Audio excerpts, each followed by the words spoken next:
What's up, everybody? Andrew Cooper here, Fantasy Alarm, Better Sports Network. This is Alarm Fantasy Football. I know you're used to seeing Howard Bender on the show. I know you're used to seeing our good buddy John and Pemba in this time slot, but for the time being, those guys are steeped up in baseball, basketball. It kind of is the down season a little bit for fantasy football. So what we're doing, I'm taking over this Wednesday slot and Friday. We're going to do some dynasty stuff. With this show, as you saw last week with guest David Kluge, I'm bringing some guys on, and we're going to talk about their process. We're going to talk about some very difficult players to rank. And then potentially, if we have time, we're going to look at a mock draft. So without further ado, let me bring on my guest this week, my good buddy, Matt Chester, a.k.a. the FF Jester over there with JWB, the Undroppables. You wear a lot of hats, buddy. You Dynasty diehards. You do a lot, man. And what I love is that you also, like myself, are willing to do a sicko, psychotic solo show every once in a while, which I enjoy. I like just hearing what one person has to think at times. My Friday show now is a solo show. So, Matt, what's up, brother? How you doing, man? I'm doing real well. Thanks for having me. You're right. That's a sicko job to do a full allotment of either 15 minutes or an hour of a solo show. Hated it at first. It's really fun now just because it's so challenging. And there's a tweet going around today. I guess it's that time of the off season where what could you talk about for 30 minutes straight?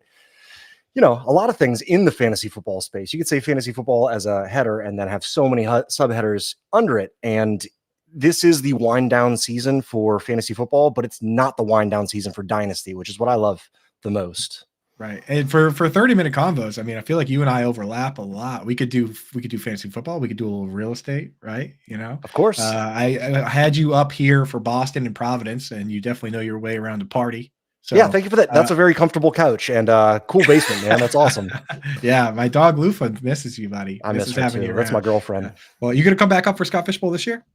I'm actually trying to pull a Scott Fishbowl down in New Orleans, and I think it seems pretty likely because there's a big calling for it, and there's a bunch of analysts down here. There's Sigmund Bloom, there's Cooter Doodle, there's Elvin Ryan's got some buzz going around him right now in the Twitter streets.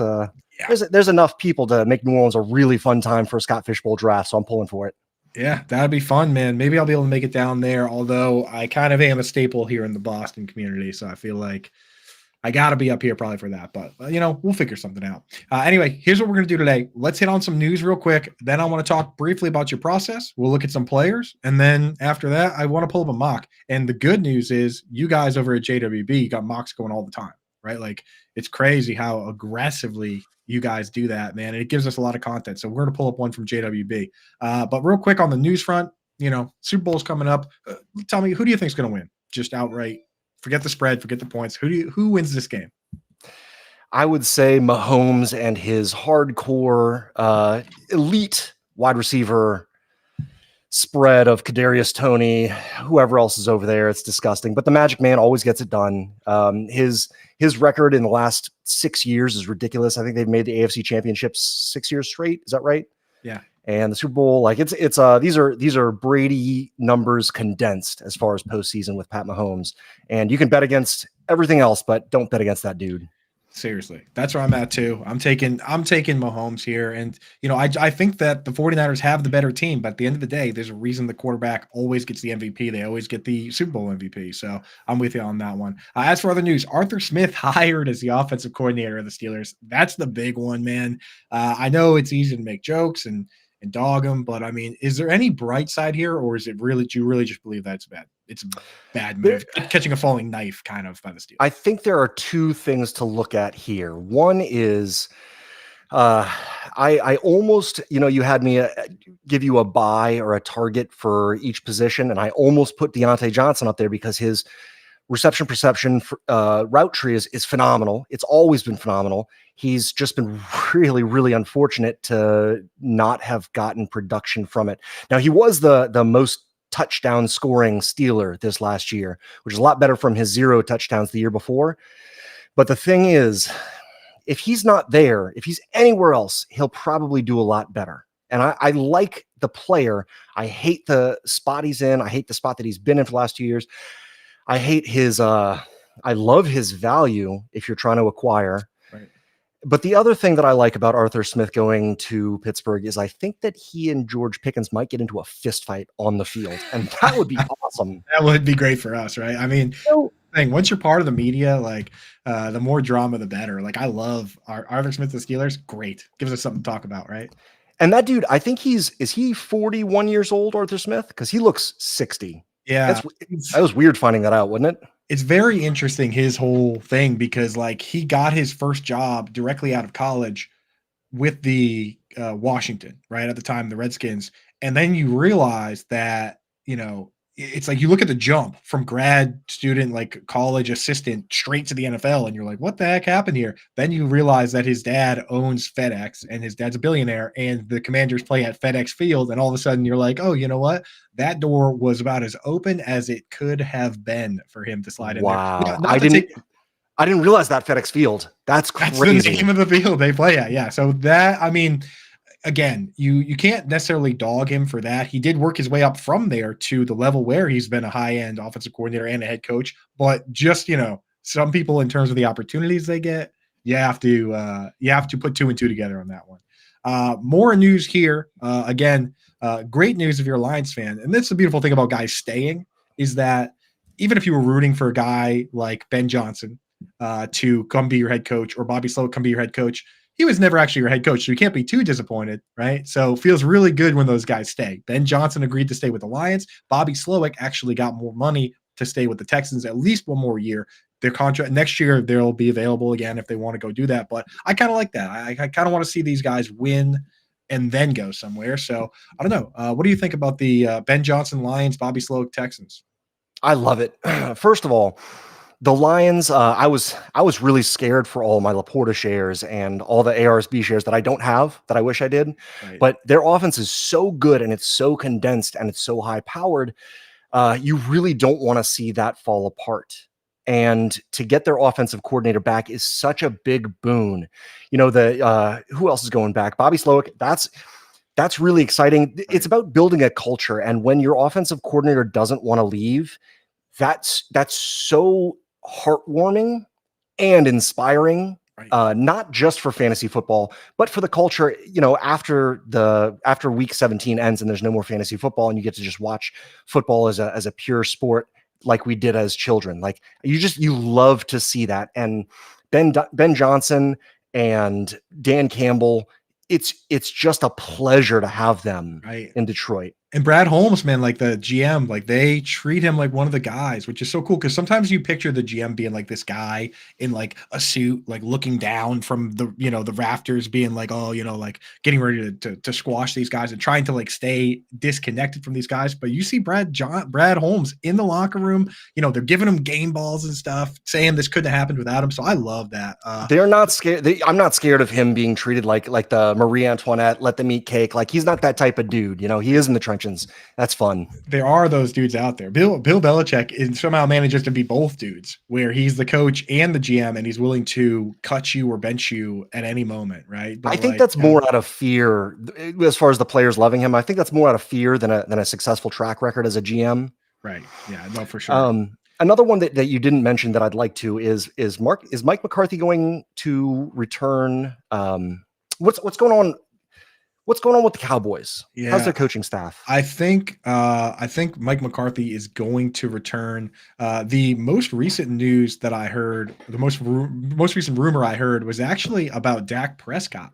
And I kind of wanted to talk about Dak Prescott coming up in a little bit, but rumor is that Jerry Jones at this stage has been saying a lot of things outwardly about how he likes Dak and nothing's going to change, but he also has been he hasn't given Dak an extension, and it's kind of become public that he's refused to give Dak an extension at this stage. So, as much as he's saying, oh yeah, we love it the way it is, and it's going to be like that again, and they think they can win with this team, he's not committing long-term to Dak. That's interesting. I wonder how long that drama is going to play out there, because I don't want to give any spoilers, but there's a lot that you can do as far as gaining value in falling perception. Yeah, in absolutely. Dallas right now. Well, why don't we get into the meat and potatoes here? Forget the news. There's no news right now. We're all just waiting for the Super Bowl, starting drama on Twitter. That's what's going on here. Chat, what's happening, guys? Thanks, Honey Coop, Mile High Luke popping in. Anyone hanging out? Feel free to throw questions in too. We're doing this live for a reason, so that if you have questions, dynasty, whatever, free agency, who's going where, who's doing what. Coop, you want to talk about your Rams? Get them in there. We're down for whatever. But what I've been doing on this show this all season is just kind of asking for a tip, right? Because the people I have on play a lot of dynasty. They have a lot of tricks and things they've learned to help them get an advantage, obviously. So for you, what's something that gives you an advantage in your mind in your dynasty leagues that you can share with our guests and they can implement it? Not a particular player or anything like that, but ways that you trade, guys that you avoid, guys that you target, things that you do, how to use the fab, anything. Can you give us something, Matt?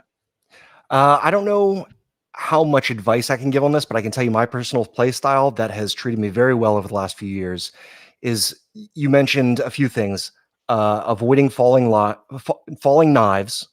I like to avoid landmines. All right. Across about close to 20 dynasty leagues that I'm in, and I don't think I'm going to be joining anymore. Something like that. I think it's around 17, and I don't think I'm going to be joining anymore. But when you play that style, you have to play more of a portfolio landscape approach. And so I don't like to have too much of an exposure to any given player. Even the really good players, I'll try to max out around 25, 30%. I think I've got around 25, 30% of Mahomes, CJ Stroud, Laporta, a few of these other guys that I don't love as much, but I do love: Marquise Browns, DeAndre Swifts. Don't like to go any higher than that, but I have 0 Quentin Johnston. I've got 1 out of about 20 leagues of Bryce Young because he fell to 106 in the rookie draft last year. And my main method of playing is just to avoid landmines. And if you can just stay safe from those expensive pitfalls, you're going to do really well just as an overall playing method. Right. And I'll tell you what, the important thing with the diversifying when you're in a lot of leagues is that even if it's Justin Jefferson, you saw it this year, Justin Jefferson got hurt, right? Like, that stuff is out of our control. Christian McCaffrey's gotten hurt in the past. If you have the same guys on 100% of your teams and you're really counting on them, you could end up losing a lot of money this year, right? Your whole buy-in gets wiped clean. And that's not just true for dynasty, but it's also true especially for best ball, right? Now, deeper down your like in the lower end players, that's when I'll have higher exposures. Exactly. Right? Like, So because you can't get hurt as bad that way. I work with the Undroppables too, and I'll just mention Jax Falcone for a second. He has about 50% of Puka Nacua, and he also, just coincidentally, probably not all the same teams, but he won close to 50% of his leagues this year. And you're not going to do that by getting by paying up for Josh Allen's across all your leagues. But you will get there by spending your 15th round startup pick on Puka Nacua and lucking out there in a lot of places. I've got about 25% Puka Nacua. I've got about 25% Tank Dell. Those things are big, giant hits, more so than the Addisons. Even if they performed the same, one of them is basically free, and one of them is somebody that you can trade for a first and a half. Right. Two firsts and 2 seconds swapped if you give somebody Jordan Addison. And if you keep doing that and don't tie yourself to players, you'll continue growing value. And that's what the game really is. It's a game of luck when it comes down to the points per week, but it's not a game of luck when it comes to growing the value in your teams. Right, exactly. And Ani Coop, big fan of that. She's a Rams fan and she loves Puka. You got to, besides Puka, I know you're in. Who's another rookie that impressed you this year that you potentially are looking to acquire? Can we cut into the position of IUs? Because I think a sneaky, easy one to acquire right now that you can get probably for below his KTC value is Jake Ferguson. Now, as the tight end guy, I think you might disagree with that for a few reasons that we'll get into later. Yeah. Okay, but, we'll get into that. Yeah, I do want to real quick. Let's do this one last question from the chat here. Mile High Luke, friend of the show, he's around all the time. Single QB dynasty FFPC team. Mahomes, Gibbs, and Puka are the core of his team. So solid young core, right? Got to feel good about that. He's also got the 103, 106, 23, 204. does it make sense to move to 2 to ensure he gets neighbors? So, the top 2 guys this year in single QB, Marvin Harrison Jr. and Malik Neighbors.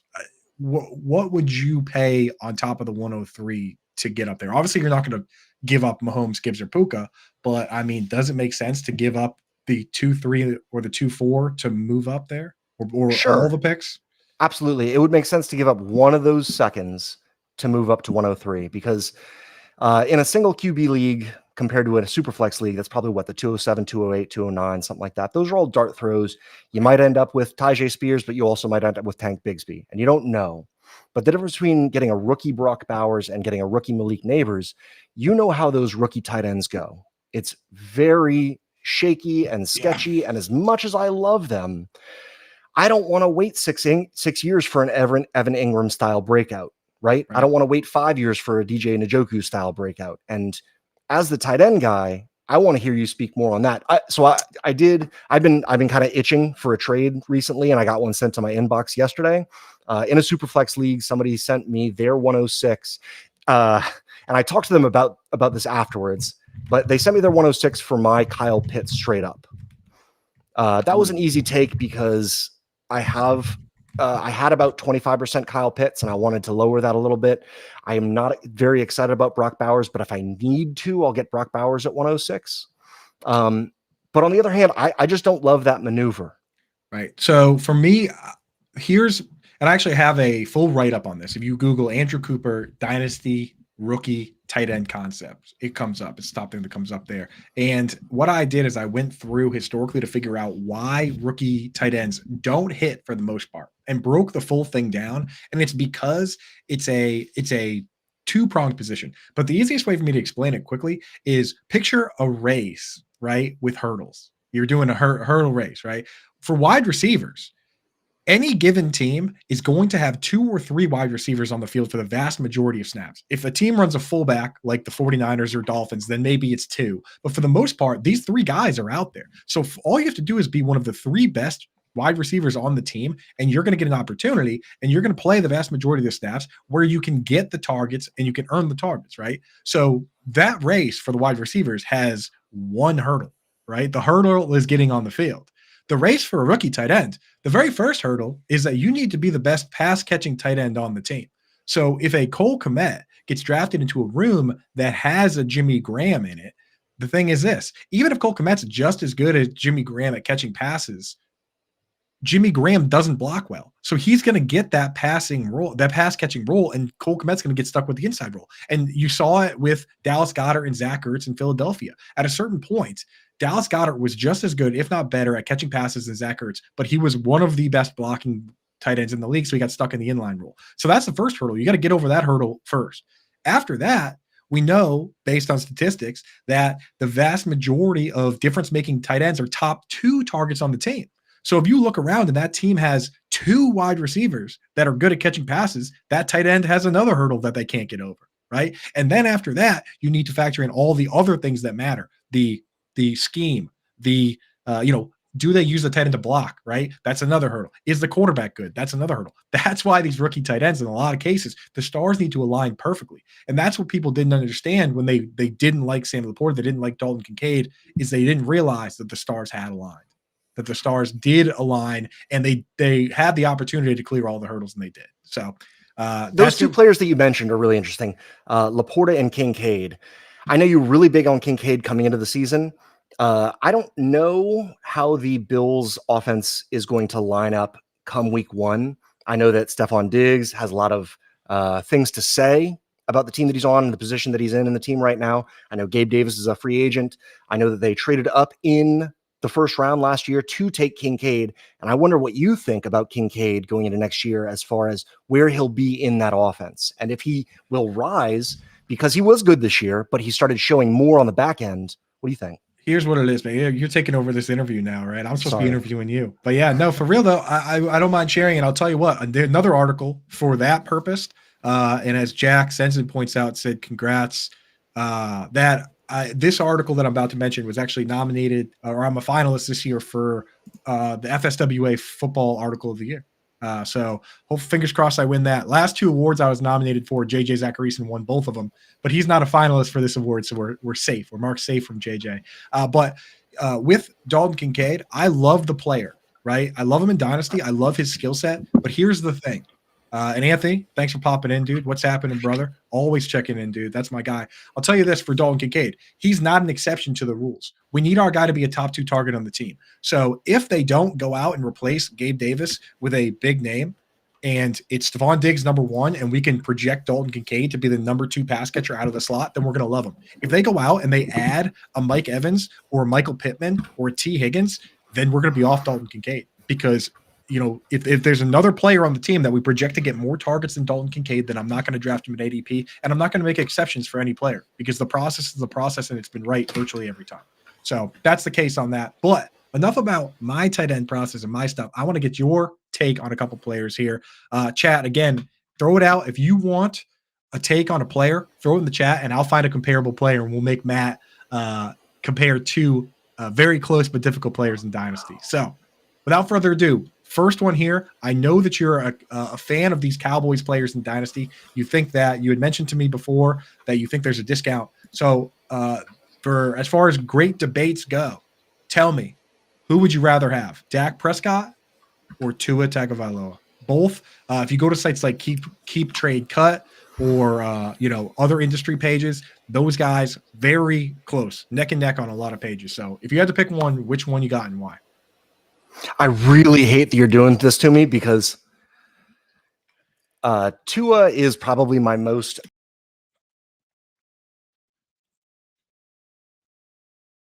I can't hear you right now. Did you hit something? I think you're muted. Yeah. Okay. I got to go with that. Again, your audio is screwed up, brother. Matt Deutsch behind the glass. You have any idea what's going on with this one?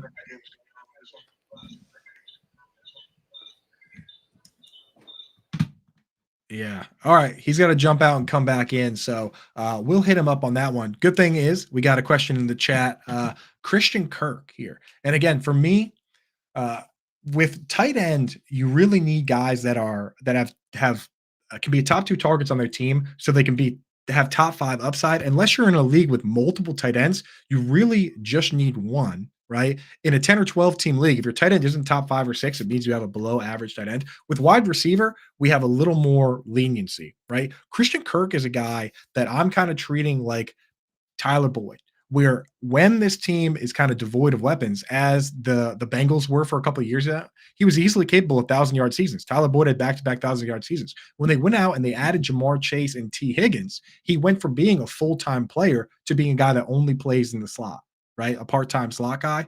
So when that happened and Christian Kirk and Tyler Boyd started coming out of the game, that's why we've had the seasons the last couple of years where you're only getting 700, 800 yards. He's not really hitting 1,000 yards anymore. So if that's the case, and they do go out and add multiple weapons where now Christian Kirk is a part-time player, then I would be concerned. But who are they going to add? I mean, Calvin Ridley right now is a free agent. So first of all, they got to bring Ridley back. And then they would have to bring somebody back on top of him for him not to be the guy. So I go through the free agents and I say, okay, they bring back Calvin Ridley. We're still in on Christian Kirk.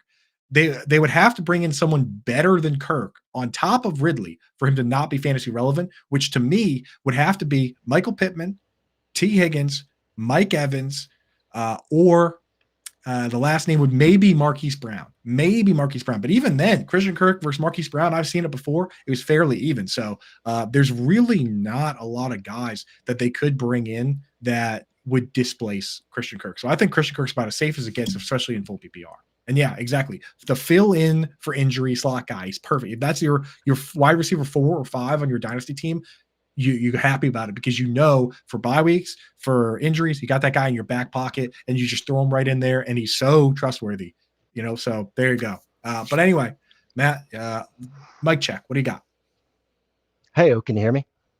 Yeah, you sound great, brother. All right. So perfect. Dak versus Tua. That's what you were getting into. Okay. So Dak, where did Dak end up last year? I think he ended up being the QB4.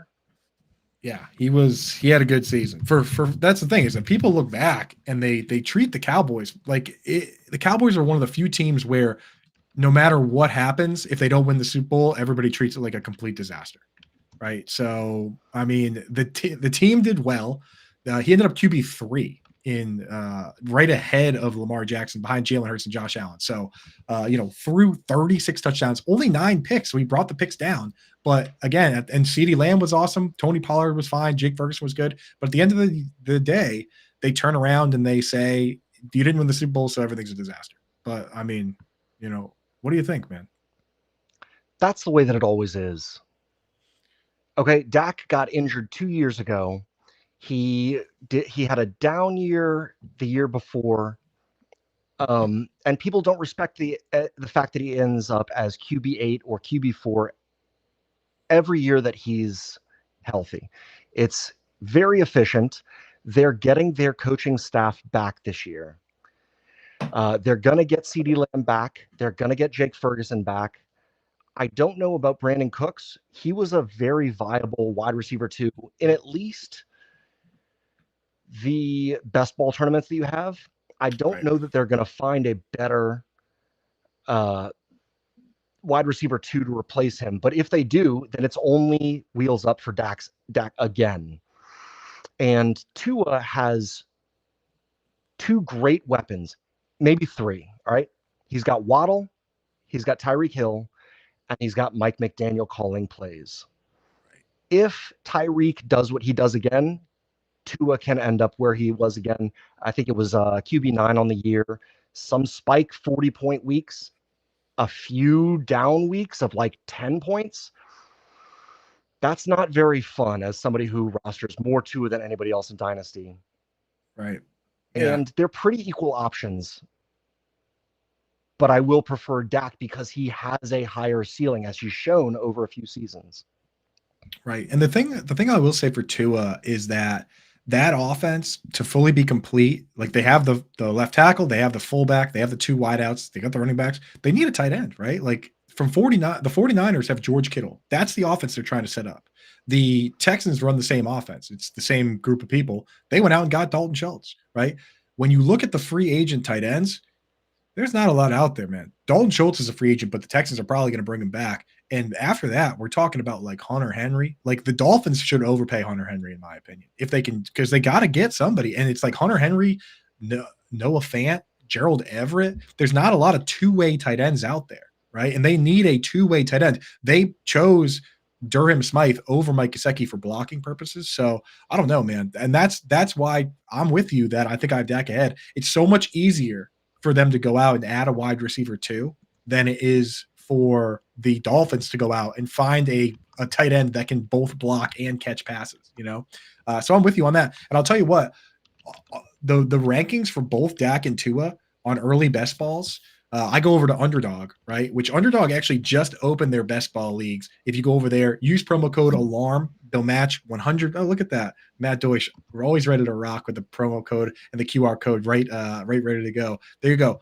$100 they'll match 100% of what you deposit up to $100, and you can get in and do these early best ball now. It's the best way to figure out sentiment on these players for this season. And if you look at it like I do and you say, oh man, this guy's going way too high, this guy's going too low, now you know what the sentiment is around this guy. And these guys, you can go and make trades in your dynasty leagues. So I always use all the resources available to me. And that's one. Like I love playing the games. I love getting in early because, you can take advantage of these ADPs, but also you can use that to figure out what everybody else thinks about these guys, man. And when you look at it, Dak going to QB8 after he just finished QB3 feels like a value to me, especially because CeeDee Lamb's going to be there. All these other guys are going to be there. So make sure go over to fantasy, go over to Underdog right now. Use promo code ALARM or just hit the QR code right on the screen. I see some people hitting it now. Get set up there now and get a feel for what's going on. And we're going to start doing Underdog drafts in our Discord at Fantasy Alarm as well and get it rocking. So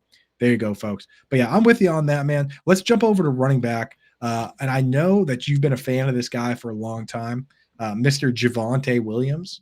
So I'm going to have you go up with your guy Javonte against another player similarly aged, very he had a very good season this year for fantasy football purposes until he got hurt. And again, in another situation where unsure about who is the quarterback in the offense, where they're going to go, Javonte Williams versus Rhamondre Stevenson. Who do you got? Ooh, I love that. That's really tough. Javonte Williams, or let's say Rhamondre Stevenson, did not have a great season. He was very disappointing until about week 9, week 10. Right. He didn't have a good, for overall, he didn't have a great, again, for redraft, he didn't have a great season, but for dynasty, at least, he showed why he still has value, right?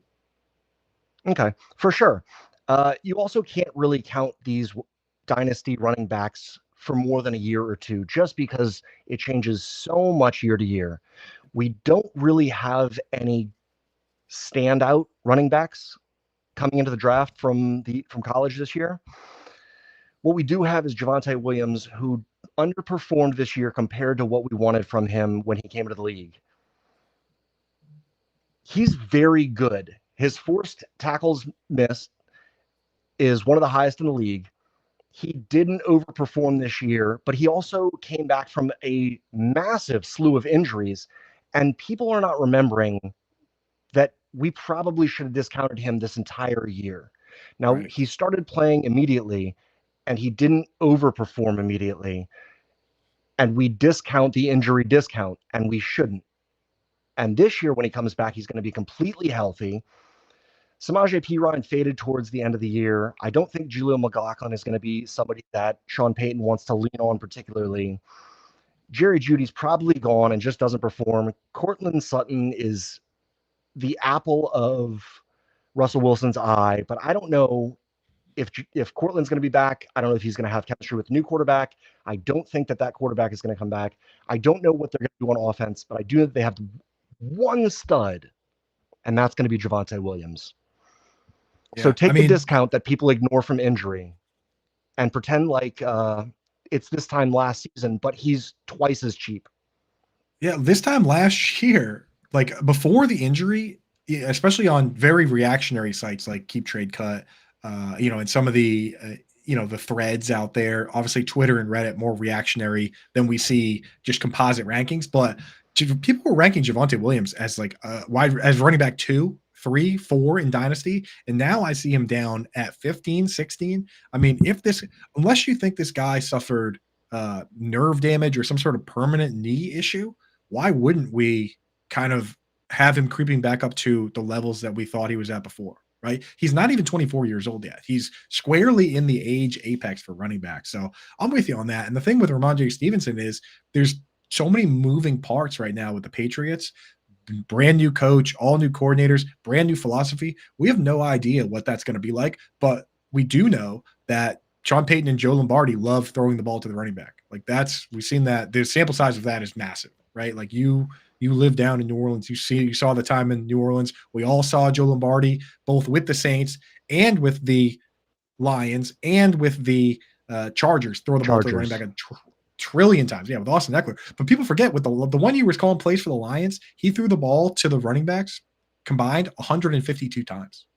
It's just because Would it surprise you if Javonte Williams was the second most targeted player next year?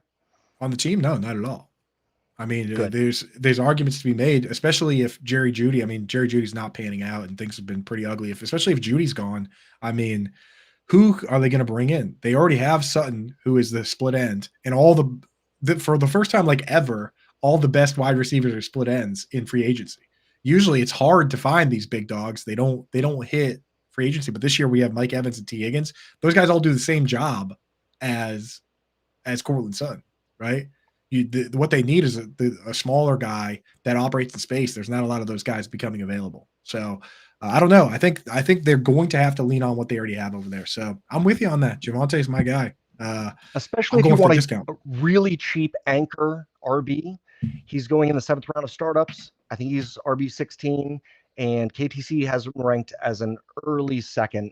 I'm going to send a 201 for Javonte everywhere that I have him, because that might be the core of your running back crew next year for basically nothing. Yeah, the problem with me and 201 is that I never come in last, so I have to get the 201 from somebody else. You know what I'm saying? Oh, I think you don't trade enough. Yeah, maybe I need to trade more. I need to start trading with losers so I can get those good picks. All my picks are bad because I'm awesome at this. But anyway, let's boy. move on to wide receiver. DJ Moore is a guy that a lot of moving parts with him. He's the number one wide receiver on his team, and they don't even have anybody else really under contract, right? Caleb Williams potentially coming in as the new quarterback, or maybe they stick with Justin Fields. We'll have to see. On the flip side, we have another guy very similarly aged. He is a free agent right now, and we don't know where he's going to go in T. Higgins. So if you're going to compare DJ Moore and T. Higgins, this will kind of tell us to some degree what type of fantasy gamer you are as well, because very similar production from these guys, very similar upside from a week-to-week basis. They also kind of have low floors, but one guy is locked in with the team. Another guy is kind of floating around. So which one would you rather have? Would you rather have DJ Moore or T. Higgins? I actually did a trade where I gave T. Higgins and Gabe Davis for DJ Moore in the 303. Ooh. Very happy with that. I don't see a difference in age between those two. DJ Moore has always underperformed and kind of ended up as the wide receiver 18 pretty much every year until this last year. This last year, he was the wide receiver 6, which is crazy for somebody who ended the year performing as the wide receiver 6 for them to be valued as the wide receiver 20. He's not hitting an age cliff. He finally got a decent QB in Justin Fields, as opposed to all of his old Sam Darnolds and just garbage QBs. We've always wanted to see this from him. We thought we could see this from him. And his worst case scenario this year is kind of the same that it was this year, where he's DJ Moore throwing to him and being the wide receiver 6. His best scenario is getting Caleb Williams throwing to him, not picking up an extra wide receiver to compete with. And I don't even know if it would be that bad for it to take the defense's heat off of DJ Moore this year.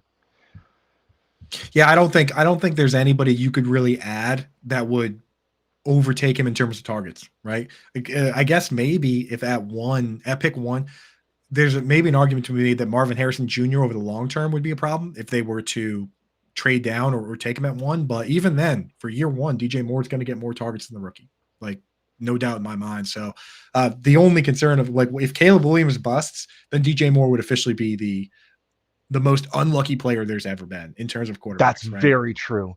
Now you want to talk about T. Higgins and how he's performed.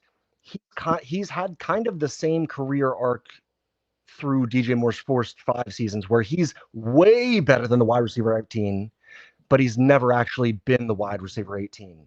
And he puts up these soul-crushing goose eggs at least 2 or 3 times a year.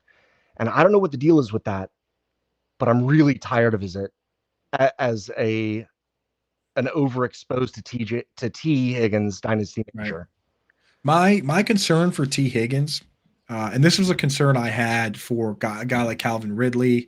I have a little bit of a concern for Nico Collins, which is funny that I would say that because you know that I'm a Nico Collins guy, and I like to rub it in our little chat there that Nico Collins hit when everyone else hated him. But I quietly worry that guys like T. Higgins and Nico Collins, their problem is that when the number 1 corner is on them, they struggle, right? And we've seen Jamar Chase protect T. Higgins to some degree, and now he could be signed to a team where when they face Sauce Gardner or AJ Terrell or whoever, he's going to get that coverage, and it could be problematic. So I am a little concerned with T. Higgins that when he's treated like the alpha, he might have a tough time, because I think that a lot of cases that's when we get the goose eggs and stuff from Higgins. So I'm with you on that, because Moore's been the guy the entire time.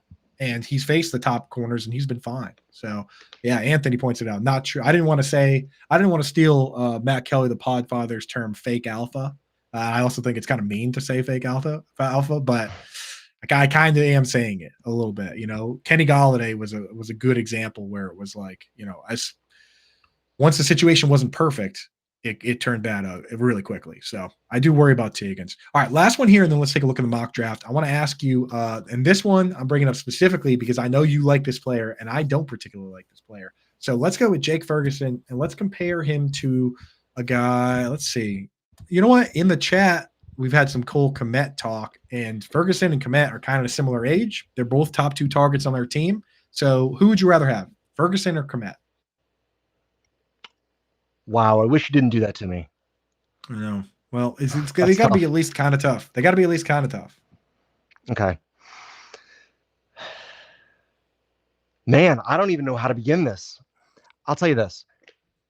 Dallas has always featured a tight end. Now, I don't know if that's the coach. I don't know if it's the culture of the team.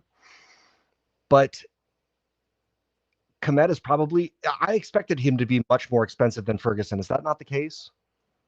No, they're very similarly ranked. They're virtually the same age, very similarly ranked. And Cole Kmet finished tight end 8 this year, and I think Jake Ferguson was tight end 9. So like coming off the year, they also just Cole Kmet is that guy that will have like a 2 touchdown game or like random touchdowns, and he sneaks up on you to get into that spot. Whereas Ferguson kind of started hot and cooled off, and then he finished with a bang in the playoffs. That doesn't count for fantasy, but finished his last game of the year. He finished with 3 touchdowns. So that's what steams him up. So that's what steams him up and one puts him thing at the that's same not showing up in the spot. box score. It's not showing up in his year end is that he ended up with like a 42-point game in the playoffs. And that doesn't count towards his tight end 9, but it does. It should count towards what you think he can do.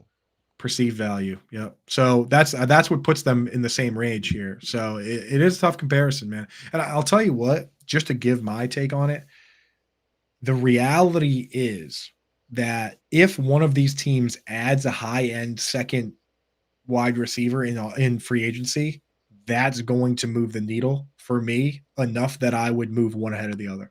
As simple as that, right? Like Brandon Cooks had 650 yards. Darnell Mooney was invisible, right? So if one of these teams lands a Calvin Ridley and the other team doesn't, that's enough to move the needle for me on these guys. But in a vacuum right now, I think I might be with you on taking Ferguson. So I think I would on this one. Darnell and Mooney I'm not a Ferguson guy, but I might be with you're you. Not. And that's very fair because he's not an exceptional player. But at the end of the year, it comes down to points. Right. And Darnell Mooney was invisible. Brandon Cooks had 650 yards.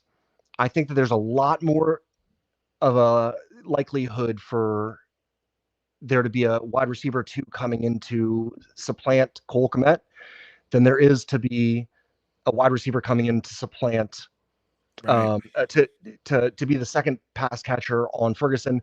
Kind of again, that'll get 650 yards, but that won't hurt Ferguson so much if he's just replacing Brandon Cooks and the person that they bring into Chicago is not replacing anybody, but is actually jumping up the depth chart ahead of Cole Kmet. Right. And I'll tell you what, like Brandon Cooks, like Darnell Mooney's a free agent. So it's not like they have to go out. So is Brandon Cooks. Right. So, I mean, I think both situations are kind of dicey. Honestly, I'm looking to sell both these fellas personally. And Dynasty, my philosophy in Dynasty is if I'm competing now, and I virtually always am, I want a guy that I know is going to be has a very good shot to be a top 5 tight end, because every team that makes the playoffs in Dynasty is loaded. And often the difference maker is who has the good quarterback, who has the good tight end, who has the good defense, right? Because every team that makes the playoff has good running backs and wide receivers. There's plenty of them, but the holes end up being at those other spots. So that's my philosophy. I might trade either one of them. But yes, Anthony points that's out fair. Dallas tight ends do score a lot. Get Cole Kmet. I think you get Jake Ferguson for 206. I don't think you get Cole Kmet for 206. So I might be wrong according to KTC's value. But I feel like Ferguson is cheaper. And if I'm wrong, then I might have to reassess. Yeah. No, I think he is. I think he is cheaper. Kmet is just, he had more hype. I think both these guys, though, I mean, the thing I don't like about Ferguson is he's very similar athletically to Dalton Schultz and Austin Hooper. I mean, the best comparable player for Dalton Schultz is Austin Hooper on Player Profiler, and Dalton Schultz and Austin Hooper are both faster than Jake Ferguson. So these guys need targets, right? They need targets to survive. And if something happens to those targets, then they're toast, which is what we saw with Hooper. We saw with Hunter Henry. Guys that are fast, like George Kittle, can do more with less, right? Like Jake Ferguson this year had 71 receptions and he had like 700 yards. Kyle Pitts, his rookie year, had 68 receptions and he had over 1,000 yards, because Kyle Pitts runs like a 4.48 and Jake Ferguson runs a 4.81. That's the difference, right? So in Dynasty, I target fast guys. That's how I roll. Anyway, all right, So that's enough putting you on the hot seat. One more thing about that. Okay. It's yards after catch that you're talking about. Kittle will always clear all these guys. But in a tight end premium league, it favors catch and fall tight ends more than it does in other formats. So tight end premium might be the decider on that. In tight end premium, yeah. I mean, honestly, straight up in PPR versus half PPR versus standard, I rank Kittle a lot higher in half PPR and standard than I do in full PPR. In full PPR, I just care about targets. In half PPR, I don't play standard. But if you were to play standard, talent is actually more. The talent at the tight end position means more because you need guys that can create and do more with less. So very interesting dichotomy. But anyway, why don't we pull up we didn't have time last week, so I wanted to do it. Let's pull up draft. And this is courtesy of your guys over at JWB. I love the whole crew over there. Thanks, Matt, for pulling it up. Folks, if you for those listening, I know we're going to post this for listeners. I'm just going to go through and I'll give you an idea of who goes where. So, you don't necessarily have to be zooming in or whatever. But here's the first round. Matt, let me know if there's anything that jumps out to you as a pick you really like the value on or don't love the value on. So this is a dynasty startup super flex, meaning you can start 2 quarterbacks, and tight end premium, meaning that, tight ends get 1.5 points per reception. Everyone else gets 1. This is the first round. Josh Allen, Patrick Mahomes, CJ Stroud, Lamar Jackson, first 4 picks. Justin Jefferson goes 5th, right? Then we're back into quarterbacks because it's super flex. Jalen Hurts, Justin Herbert, Joe Burrow. Then you see Jamar Chase, CeeDee Lamb, and then the first round is rounded out with Trevor Lawrence or Amon-Ra St. Brown. Now, of those guys, is there anything where you look at it and you say, no way would I have made this pick? Or is there anything you look at it and say, wow, I can't believe this guy fell to pick 11 or 12. That's a great value. The only thing that stands out is that Trevor Lawrence is holding his pre-draft value.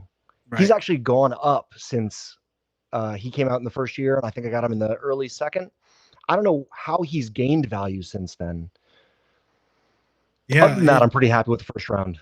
It was a rough year, and he might lose Calvin Ridley. So, yeah, that is an interesting one, especially because there are some mobile quarterbacks available in the next round. You see Trevor Lawrence go, I might have considered an Anthony Richardson or a Kyler Murray ahead. Justin Fields also going in the second round is wild, considering this mock draft was done like 2 weeks ago. Like, that pick to me in the second round, I look at that and I'm like, why? What's the plan? Who do you think what team is Justin Fields going to be the quarterback for this year, Matt? I don't know. It gives Trey Lance last offseason. The people picking Trey Lance at that spot after we knew that there was a chance, that Purdy was going to take the job. I mean, Justin Fields is probably going to end up lost in the sauce. So I don't love that pick there. Looking through the next few rounds, the second, third, or fourth round, the first tight end coming off the board is Travis Kelce. Then you get Sam Laporta and Dalton Kincaid. You see a lot of running backs going in this range. No running backs in the first round. Is there anything on this board where you look at it and you say, that's a pick I would make in the second, third, or fourth here? This is my philosophy. This is a pick that I love at this value, and this is how I build my teams. Absolutely, and we talked about this. Dak Prescott at 412 is bananas. For somebody that can be the top 8 kind of as a floor for a healthy season, it doesn't make sense that in a super flex league, he's going a full round and a half behind Deshaun Watson, 2.5 rounds behind Justin Fields. It just doesn't make sense. Why is Dak Prescott so undervalued? He's getting the same coaching staff back. He's getting CeeDee Lamb back. He's getting your boy, Jake Ferguson, back. Why is Dak Prescott going at almost the 50th pick? Yeah, no quarters really smoked everybody that was waiting on quarterback by taking Dak and Tua at the swing there when he already had Josh Allen, right? Because you look at a guy like Praz there, he was sitting there when he took Saquon Barkley. He could have taken those quarterbacks, and he was probably looking at these other teams and saying, oh, they're not going to take these quarterbacks, so I'll get somebody on the way back. Not the case. Not so fast, my friend. So he kind of got rug pulled there. And for those looking at this draft and saying, what the heck is with the kickers? Is this some kicker league? Those are placeholders for draft picks. So what they're doing is saying, like see Justin Tucker go right after Amon-Ra St. Brown. That's a person saying, I'm taking the 101 rookie pick. And that's basically Marvin Harrison. The names aren't in the system yet, so that's what those are. So don't worry about the kicker picks. And this puts Dak Prescott and Tua as post 106 rookie picks, which is Crazy. Bananas to me. Yeah, that is a mistake that I see made so many times, because you have to ask yourself, if these players were available in the rookie draft, where would they get drafted? In a super flex draft, if Dak Prescott was available in the draft, I would probably take him at 101. Right? Wow. Like, I might. I mean, what?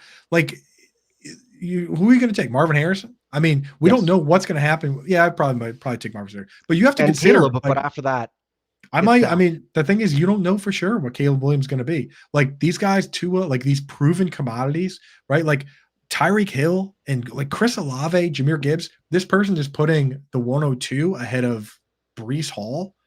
In my opinion, people just forget that the hit rate on first round picks, even in Dynasty, is 50%. Right. And if you want to take the 101 and say, okay, the hit rate is maybe 60 or 70, there are so many times where there are guys we sit here and say, this guy's can't miss, and then they miss. Not one person was saying Corey Davis is going to suck. Not one person was really even saying N'Keal Harry was going to be bad. But these guys turned out to be players that you couldn't even use at all. Right. So, like, you have to be very careful no matter what. I mean, I know we're saying Marvin Harrison can't miss. His dad was in the league, and there's a possibility that, it doesn't work out. I think he's as good, safe as it gets, but you have to acknowledge the possibility that it might not work out. So, in the back of my mind, a lot of times, and I'm just kind of very conservative, where I just want the players that I know are already good in the NFL. So, but enough on that. Is there any pick on here? So you like the Dak Prescott one? Any pick on here that when you go through that you look at it and you're like, this is a pick I wouldn't have made? Ooh, Austin Eckler at 4.2 seems kind of crazy. We don't know where he's going to be next year. We saw him fall off this year in a dynasty league. That makes no sense. Above, especially ETN. ETN, who finished, I think, as running back 2 or 3 this year, is basically his second year in the league, right? Because of injury. I don't know why ETN is being so undervalued, basically across all platforms. Through any podcast that you listen to, he's kind of the running back 8, and that doesn't make any sense to me. Can you explain Austin Eckler above ETN or no? Dak? I can't do it. He's almost 30 years old. He's a free agent, so he could end up anywhere. And there's really not a lot of like amazing landing spots. He needs to land somewhere where they're going to throw him a ton of passes. He's never had 1,000-yard rushing season like in his career. So I don't know, man. I don't love that one. And there's another one on here. Like, first of all, why would Eckler go at 4 if Alvin Kamara is going in the like 9th round? Like, what's exactly is the difference between those players? And the other thing with Alvin Kamara, as I'll point out, is that why would this team draft Alvin Kamara? Like, I know they're getting crazy value, but that team is taking all these draft picks and young players at the end there, and then they take Alvin Kamara. Like, that's got to be trade bait, right? What are you going to do? I don't know. I think it might be a good way to build a dynasty team is just to build every other position. And because running back is so, what's the word for it? It's temporary, fragile. Yeah. But the thing is, it like, might be a good way to, if your entire team is built on value and production in every other position, then Kamara is a very fragile RB1 is kind of a league winning effort. Why? But this team, look at the players they took all draft picks. They don't even have players really. So I'm like, when are they going to win? I mean, maybe they think they're going to draft a ton of rookies and win this year and win every year. But I just feel like if you're going to take 1, 2, 3, 4, 5 draft picks in your first, 7 picks, then you're not going to take a 29-year-old running back. You should take a younger running back. That's my thought process. But I don't know. Maybe they are. Maybe they will. Maybe the plan is to trade Alvin, to look around and look at the teams that are competing in midseason, say, hey, you know what? I don't need Alvin Kamara. I have all young guys, and make a trade. So it's an interesting move. Jack, I'm with Jack. Team 12 not winning until 2028 with that many rookies. I mean, that's probably the direction they're going. So, right. That's fair. Yeah. But hey, I think the time flew by on this one, man. It's already 55. We got to get out of here because we got the Better Sports Betting Show coming up next. Why don't you take a minute, Matt? Tell everybody what you got going on, what to look for from you. Are you going to try and make it over the combine and draft? I know you love getting involved with that kind of stuff. I am. Unfortunately, I'm finishing some real life work, and I wasn't able to make the Senior Bowl. Very bummed about not being on the field right now. Right. So I'm going to try and make everything else that I can. As far as everything else, my advice is to reach back to the beginning of the episode and just say, avoid the landmines in startups, avoid the landmines in trading. Don't be the smartest guy in the room. Let your teammates outsmart you. When you make trades with them, let them target and be smarter, and you just take the vig. Be the house. The house always wins. So be like water, and enjoy your leagues. Be nice to your people. I love Call your family members. Tell them you love them. That advice right now. Yeah. Shout out Ani Coop. Shout out Toronto Dave, Jack, everybody that hung out with us today, Anthony. That advice is so crucial. Just, you know what, enjoy fantasy football. It's fun. You know, of course you want to get value out of it, but you know what? Have some fun. Have a little kind-hearted trash talk if you want, but treat everybody with respect, man. So thank you for coming on. Everybody out there, go follow him at FF Mad Jester on Twitter. You're 11 followers away from 2,000, which is a major milestone. I think we should get that going today. Wouldn't that be nice? So everybody go give him a follow on there. He's a great dude, funny guy, man. And you'll see him around, especially this time of year with what they do with the Dino Diehards, JWB. Great content and great insights on these incoming guys. So thank you so much, Matt. Thank you, Matt Deutsch behind the glass. Thank you, chat, for hanging out. We will be back. I'll be back with a show on Friday with Coop's a Fantasy Football Fiasco. Also, I'm filling in on Sirius XM all week from 5 to 7. So tonight, tomorrow, Friday, I think maybe Monday and Tuesday next week too, you can catch me over there on Sirius XM channel 87. Thank you so much, guys, and we are out of here.